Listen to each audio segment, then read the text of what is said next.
Bonjour les amis, je suis Sylvain Gillier. Bienvenue à notre sommet en ligne Chevaux médiateurs, chevaux guérisseurs.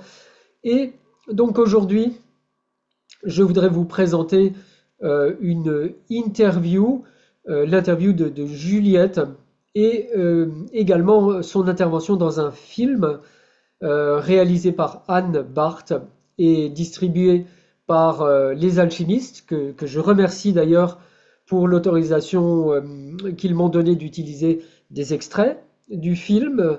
Et donc ce film s'appelle L'arbre de l'enfance. Et donc c'est un film qui décrit eh bien, trois adolescents pendant cette période si particulière de l'adolescence et comment, pour Juliette en particulier, comment les chevaux ont accompagné cette période si particulière. Euh, Pendant le film, on suit Juliette de ses 13 ans à ses 17 ans à peu près. Et j'ai eu le plaisir d'interviewer Juliette et je vais vous présenter cette interview. Donc les chevaux sont présents pendant les passages de la vie, pendant les transitions de la vie. Et c'est ce que montre cet excellent film de Anne Barth, L'arbre de l'enfance. J'ai eu donc le plaisir d'interviewer Juliette, une des protagonistes du film, et je crois que c'est une des interviews qui m'a le plus touché. C'est vraiment touchant de voir le rôle que les chevaux peuvent avoir, comment ils nous accompagnent pendant ces passages de la vie, comment ils accompagnent aussi notre maturation, le, le, le processus tellement délicat de devenir, comme le dit Juliette dans le film, eh bien, véritable homme, une véritable femme, un bel être humain, un bel homme, une belle femme. Et je crois que vraiment les chevaux, eh bien, ils nous soutiennent dans ce processus. Voilà, sans plus attendre, je vous laisse avec Juliette et des extraits du film L'arbre de l'enfance de Anne Barth.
De partir 3 jours avec ma jument dans la Ouais, forêt, en montagne, dormir en bivouac, etc.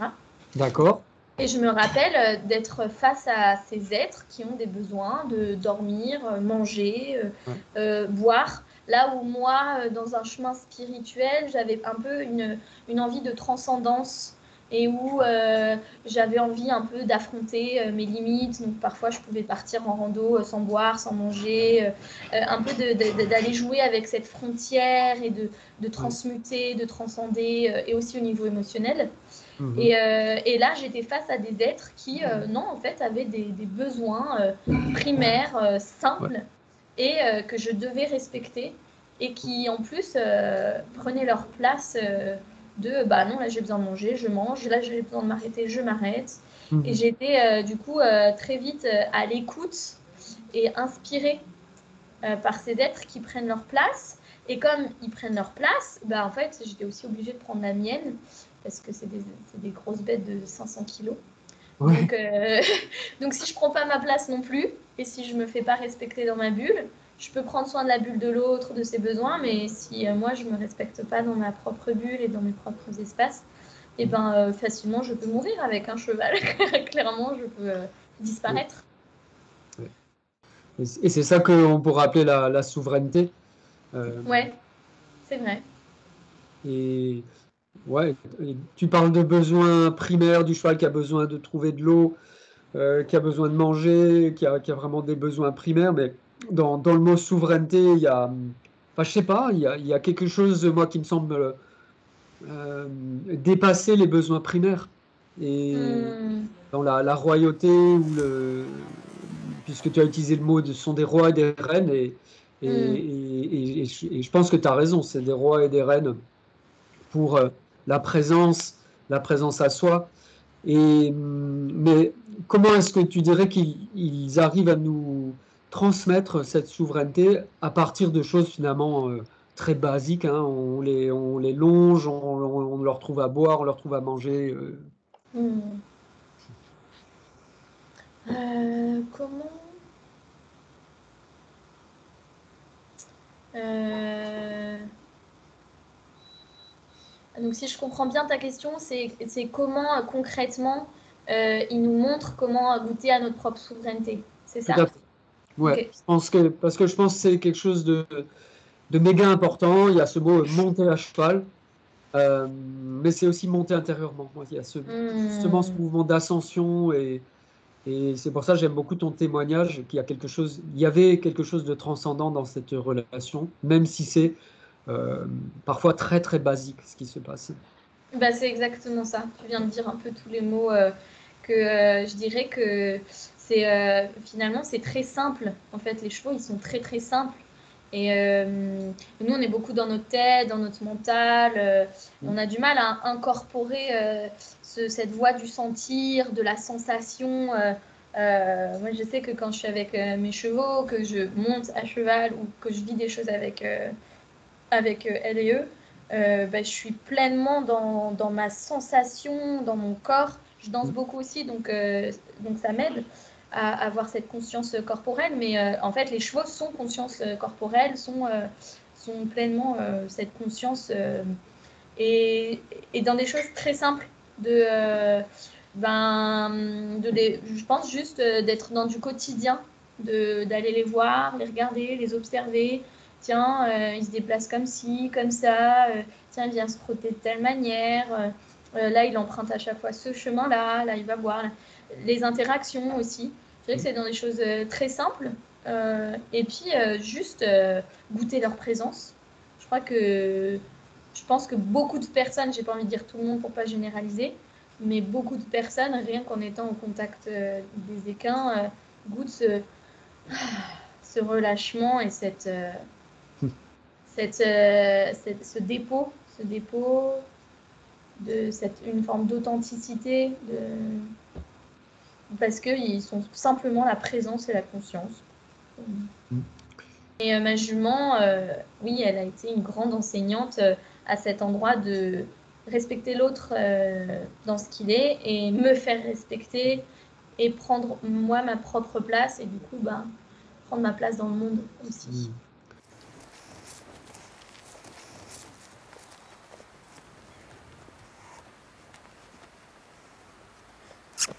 Allez, essaye de faire toute seule.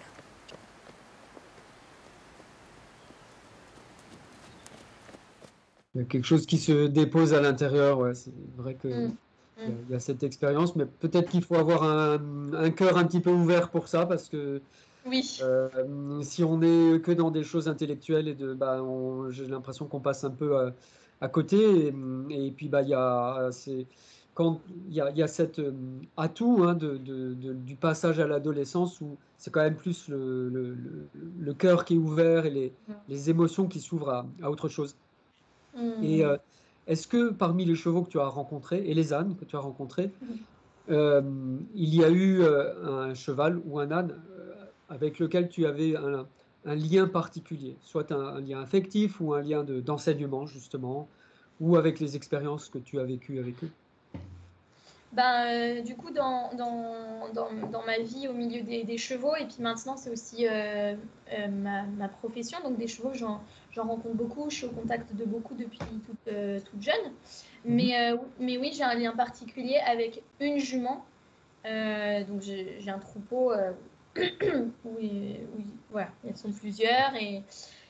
Et donc, il y a un lien avec chacun, chacune, très particulier, un lien d'amour et de plein d'autres choses. Mais j'ai notamment donc 2 juments et une qui est très enveloppante, qui a une énergie très douce, quelque chose d'un peu de maternant, c'est-à-dire si jamais il y a quelque chose qui lui fait peur, elle va plus s'arrêter, observer. Et j'ai donc mon autre jument qui est très vive et très sanguine, Ouais.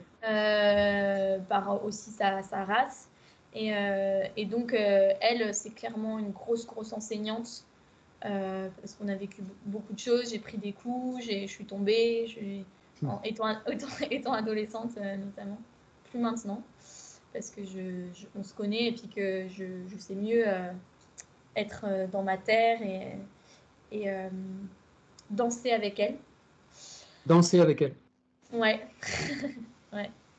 Mais oui, pour moi, c'est cette jument qui est une grosse enseignante et par son caractère, par sa finesse, par quelque chose qui ne. C'est comme si ça pardonnait pas le millimètre, trop de jambes, trop de ceci. Tout est précis, millimétré. Et du coup, elle demande une grande présence, une grande attention. Mm. Tu as dit que le cheval était devenu ton métier. En fait, tu travailles avec les chevaux en ce moment et qu'est-ce que tu fais comme métier avec les chevaux en ce moment? Alors, du coup, j'ai fait une formation de shiatsu. Ah oui, le Ouais. shiatsu pour les chevaux? Ouais, c'est ça. Ouais. Et puis à côté, je me forme en médecine chinoise, donc enfin médecine chinoise vraiment classique, Ouais. et puis d'une autre branche. Et je vais reprendre un. Donc j'ai fait ça, j'ai fait aussi une école sur les plantes, donc je jongle un petit peu. C'est plus la sphère du soin des animaux. Donc je fais pas que les chevaux. Mais du coup, je fréquente beaucoup de chevaux. Donc, c'est pas l'éducation, c'est pas forcément le quotidien, c'est vraiment la sphère du soin, quoi. Et justement, je suis très en lien avec les liens très subtils et très concrets qu'il y a entre le propriétaire et le cheval, parce que c'est toujours, dans chacune des séances, c'est toujours interrelié. Tu parles de la relation qu'il y a entre le cheval et Ouais, son propriétaire. Ouais. sa gardienne ou son gardien, ouais, Ouais. complètement. Mm. C'est ça. Mm. Et en quoi il y a besoin de soins et comment est-ce qu'on peut soigner, à ton avis, cette relation entre le cheval et son gardien, sa gardienne? Bah, c'est super intéressant comme question parce que c'est quelque chose que je me suis euh, quelque chose où je me suis penchée dessus, un peu questionnée. Et je pense avant, j'étais vraiment à fond. Et puis à fond avec ce troupeau, avec les animaux, à monter à cheval, à passer des galops, ceci, cela, à être très en recherche dans l'éthologie, l'équipédagogie, enfin vraiment Ouais. vraiment à fond. Ouais.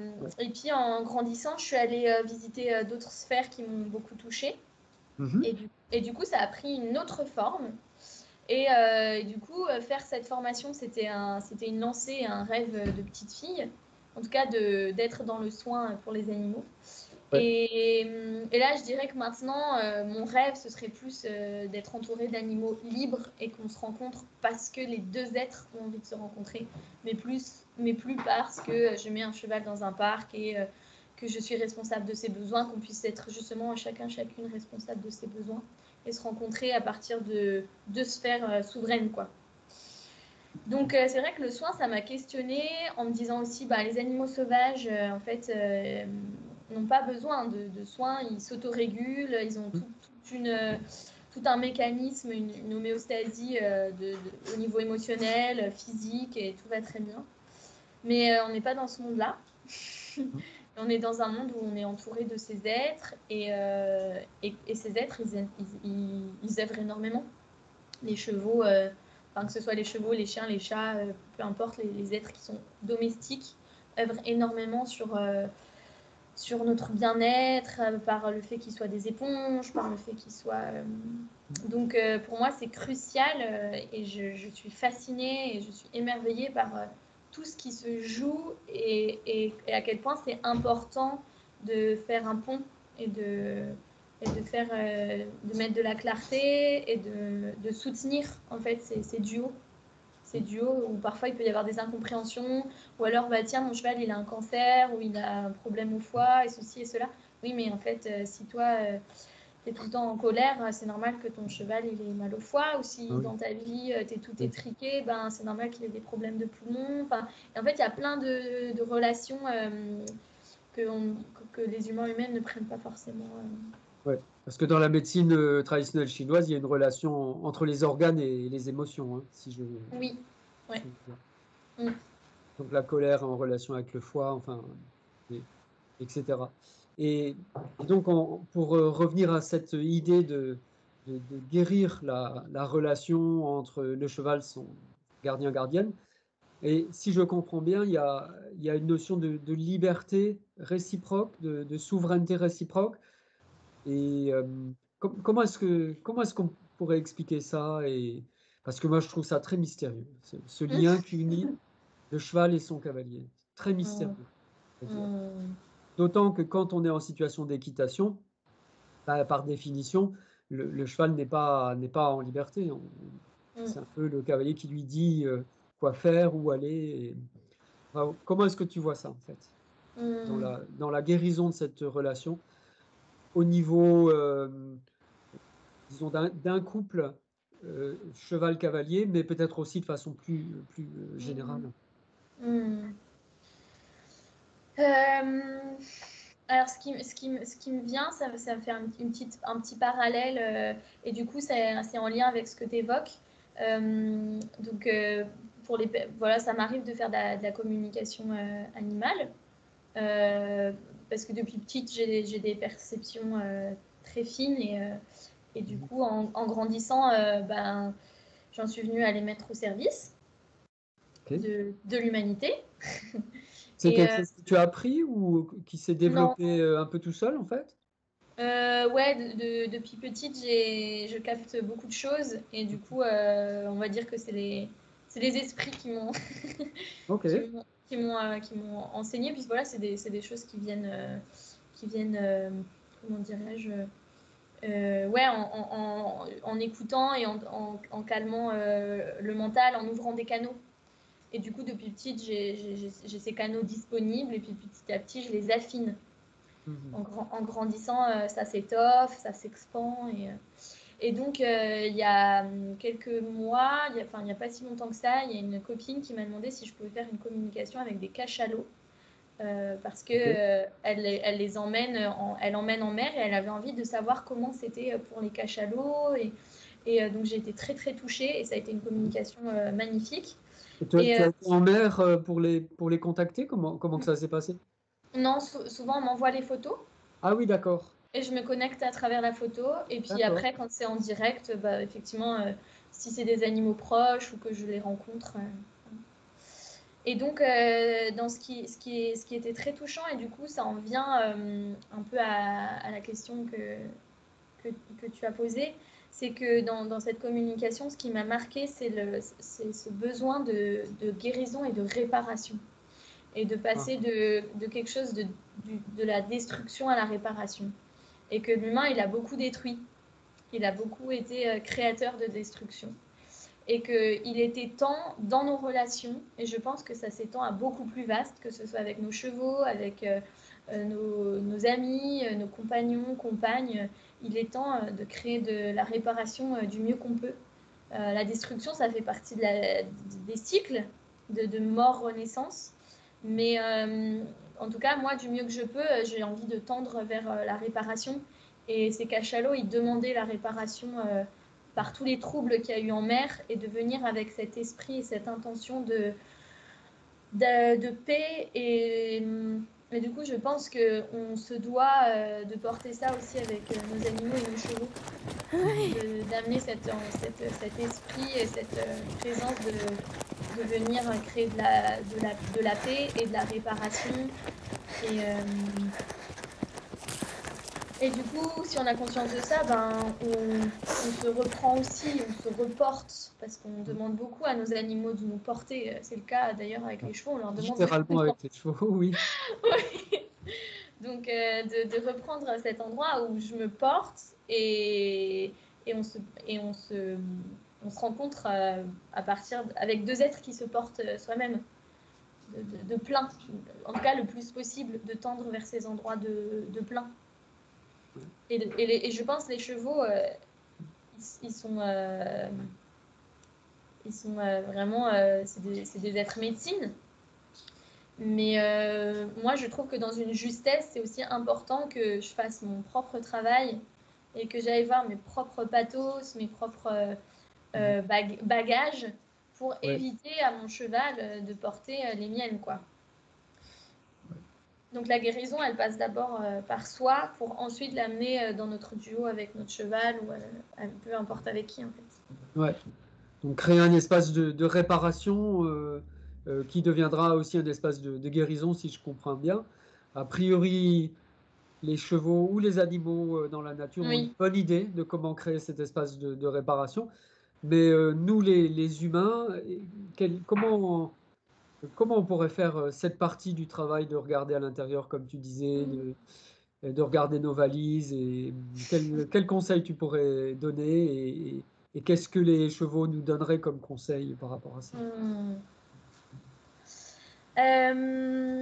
Alors, des chevaux, ce que je pourrais voir qui nous offrent, c'est simplicité. D'accord? C'est simplicité. Et pour moi, la simplicité, de plus en plus, elle devient vraiment un maître. Le mot simplicité en lui-même est un maître. Parce que justement, on a cette psyché tellement complexe, l'être humain est tellement complexe, la vie est complexe, que du coup, je trouve de se référer je reviens à du simple, je reviens à du basique. On a utilisé plusieurs fois ce mot, je reviens à du niveau neutre, à du niveau zéro. Du coup, il y a pour moi en tout cas, les choses qui m'inspirent dans cette responsabilisation de mes bagages, etc., c'est cette simplicité, c'est c'est cette gestion émotionnelle aussi.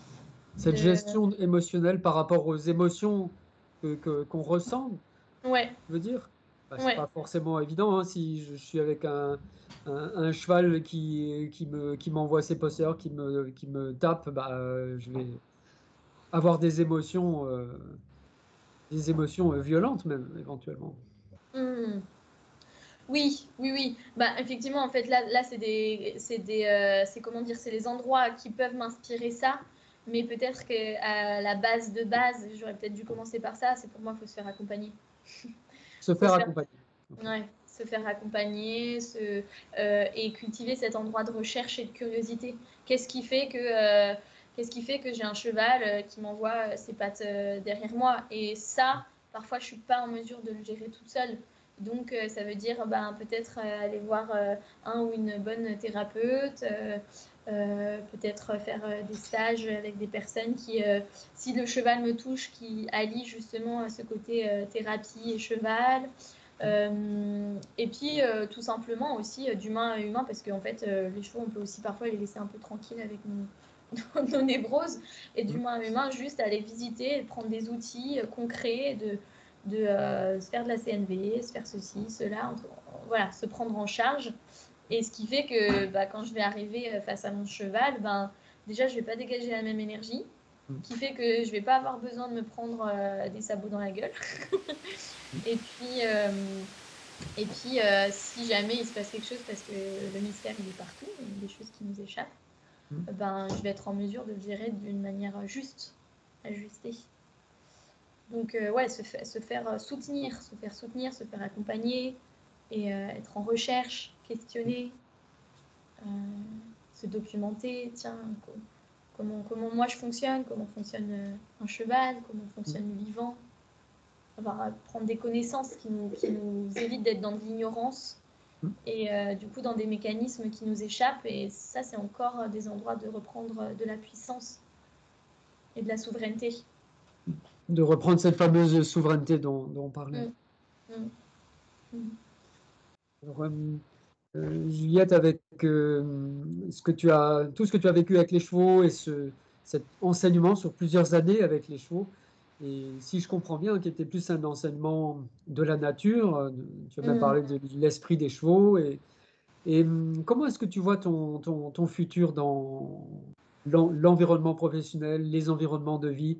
Euh, Comment est-ce que tu vois le futur Comment je vois le futur pour moi? pour toi et pour bah, l'ensemble des humains hein, dans un pays comme la France, dans le milieu équestre et puis plus largement sur notre petite planète?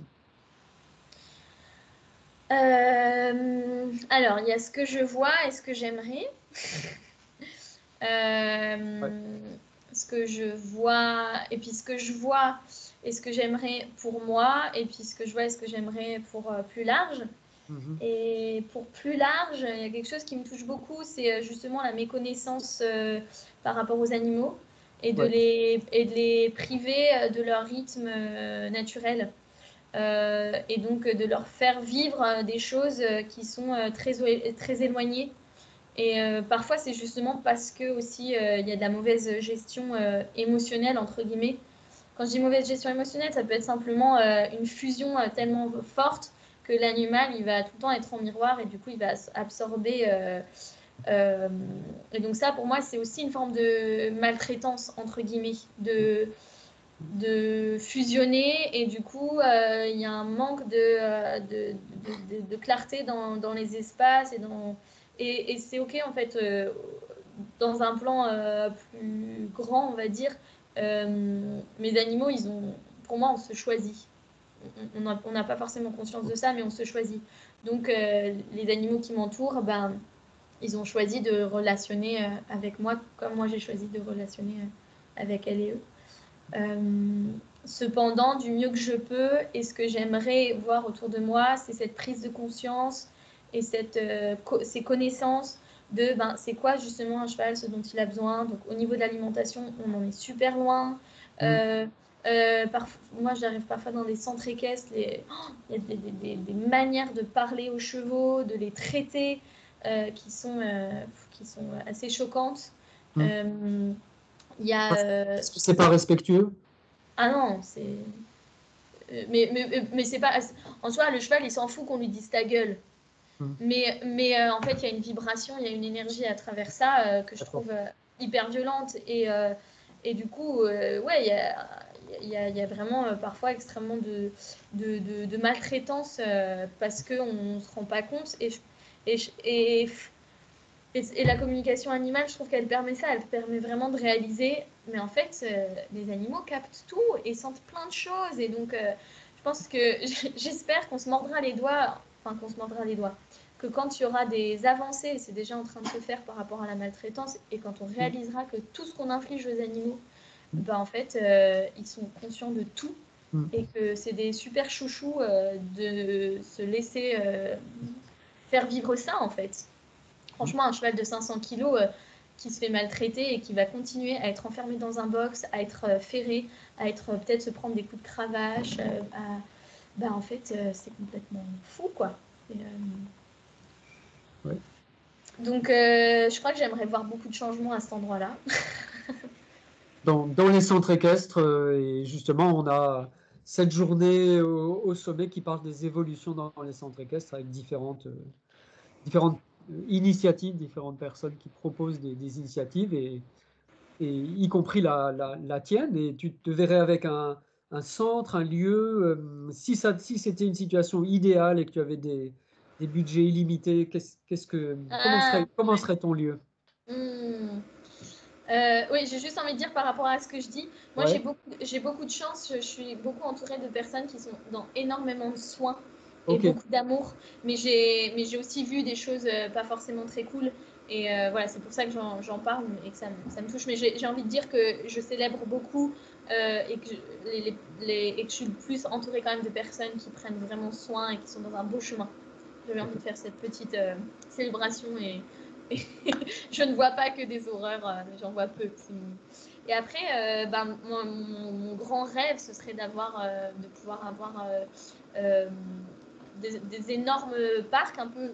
Toi, tu m'as partagé que tu avais plusieurs hectares et Ouais, que j'ai la chance d'avoir ça, ouais. hmm, Et je crois que ça, c'est un rêve de pouvoir Ouais. avoir un énorme terrain et du coup de se rencontrer, qu'il y ait assez d'espace et de pouvoir rencontrer Ouais. mes, mes chevaux et puis de pouvoir accueillir aussi peut-être plus. Parce que là, on est à plusieurs propriétaires, mais j'ai pas assez d'espace pour. J'ai souvent des demandes ou des. Ouais. Et ouais, je crois que ce serait mon rêve de pouvoir avoir beaucoup d'espace et de les laisser Ouais. dans un seul espace et qu'il y ait assez de biotopes et Ouais. de variétés pour qu'ils puissent être dans le plus possible leur rythme naturel. Ouais. Mm. Donc l'espace, le rythme, c'est sûr que c'est Ouais. les éléments essentiels pour le cheval, l'alimentation. Euh, Mm. Là, et bon, mais il y a beaucoup d'espace, mais parfois il y a des propriétaires qui ne veulent pas que leur cheval soit avec d'autres chevaux, hein. Bon, ça, Mm. c'est un autre sujet. Après, là aussi, j'ai quand même beaucoup de chance. J'ai beaucoup d'espace, mais je dois quand même les bouger très régulièrement. Ouais, Mm. Et je trouve que c'est beau d'avoir un lieu où ils, ils font leur vie et on se rencontre quand on a envie de se rencontrer. ok. Et donc, et aussi donc cette notion de, comment est-ce qu'on pourrait dire, de l'autorisation, que si Mm. le cheval, je cherchais le mot consentement. Mm. Et j'irais même au-delà de consentement, je dirais désirant, qui est, Désirant, d'accord. ouais, ouais, qui est, je pense que ça me touche beaucoup chez les animaux, de voir ce désir qu'ils et elles ont à venir aussi à notre rencontre, à venir demander des caresses, être dans ce côté aussi très câlin, tactile. Et Mhm. consentement, il y a un peu pour moi, oui, c'est ok. Mais presque, moi, ce que j'ai envie, c'est oui, j'ai envie. C'est Ah pas oui. juste, c'est ok, c'est je désire être en lien avec toi, j'ai envie, j'ai cet élan-là, plus que juste consentir, dire oui, bon, d'accord, on va faire une balade, d'accord. Ah non, j'ai envie d'aller me balader avec toi et d'aller galoper sur tel chemin. Bon, Juliette, merci beaucoup pour cette vision qui prend ses racines dans le passé, dans l'enfance, et puis qui se projette dans la vie adulte et la vie professionnelle. Et avant qu'on se sépare, est-ce que tu as un dernier conseil à donner aux personnes qui vont regarder ces vidéos et donc qui cherchent différentes alternatives, qui cherchent peut-être pour certains à donner à leurs animaux plus d'espace, Hmm. plus d'envie, hein, d'être avec les humains? Qu'est-ce que tu leur conseillerais? De cultiver l'émerveillement et la curiosité qui font que peut-être ils et elles vont se donner les moyens de questionner, de chercher. Je crois que c'est important d'être d'éternelles chercheuses et chercheurs pour trouver de la justesse.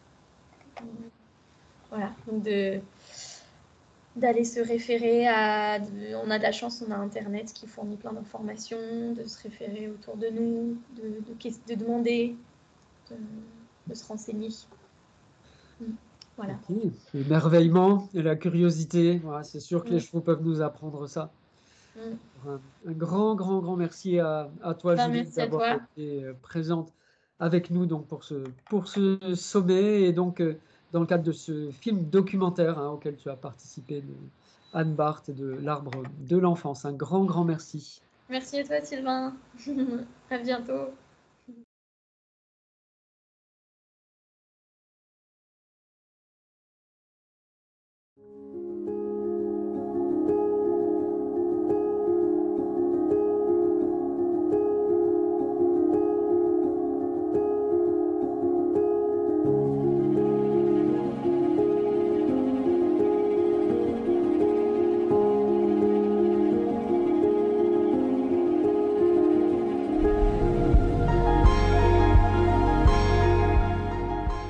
Je voulais aussi vous donner des éléments pratiques pour ce sommet en ligne.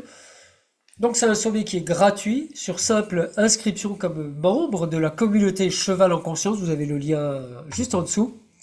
Une communauté où il y a déjà plus de 1500 membres. Et donc vous avez la possibilité de regarder gratuitement les interviews le jour de leur diffusion. Ou alors, si vous voulez les regarder plus confortablement, au moment où vous le voulez, vous avez la possibilité d'acheter un pack replay. Donc pack replay pour le montant de 97 euros. Vous avez accès à plus d'une trentaine d'interviews, plus de 35 heures d'interviews sur les chevaux médiateurs, sur les chevaux guérisseurs, avec des témoignages exclusifs de la part des nations amérindiennes, du chamanisme. On a interviewé donc cette chamane de Sibérie, et également des professionnels du cheval en France qui parlent de leur métier, comment est-ce que le cheval peut être intégré dans des pratiques de psychologie, comment il peut être intégré avec la théorie polyvagale. Donc tout ça, vous avez la possibilité d'acheter un pack replay pour regarder confortablement les interviews. Et je voulais aussi vous dire qu'une part des bénéfices de la vente de ces packs replay sera reversée à l'association Equidolce. C'est une association qui est vraiment chouette, vraiment un beau travail de cette association qui crée un refuge pour les chevaux, et on a vraiment à cœur de soutenir, d'aider cette association Equidolce avec Cheval en Conscience. Inscrivez-vous, c'est gratuit, n'hésitez pas, et vous aurez accès gratuitement à toutes nos interviews. Voilà les amis, à bientôt.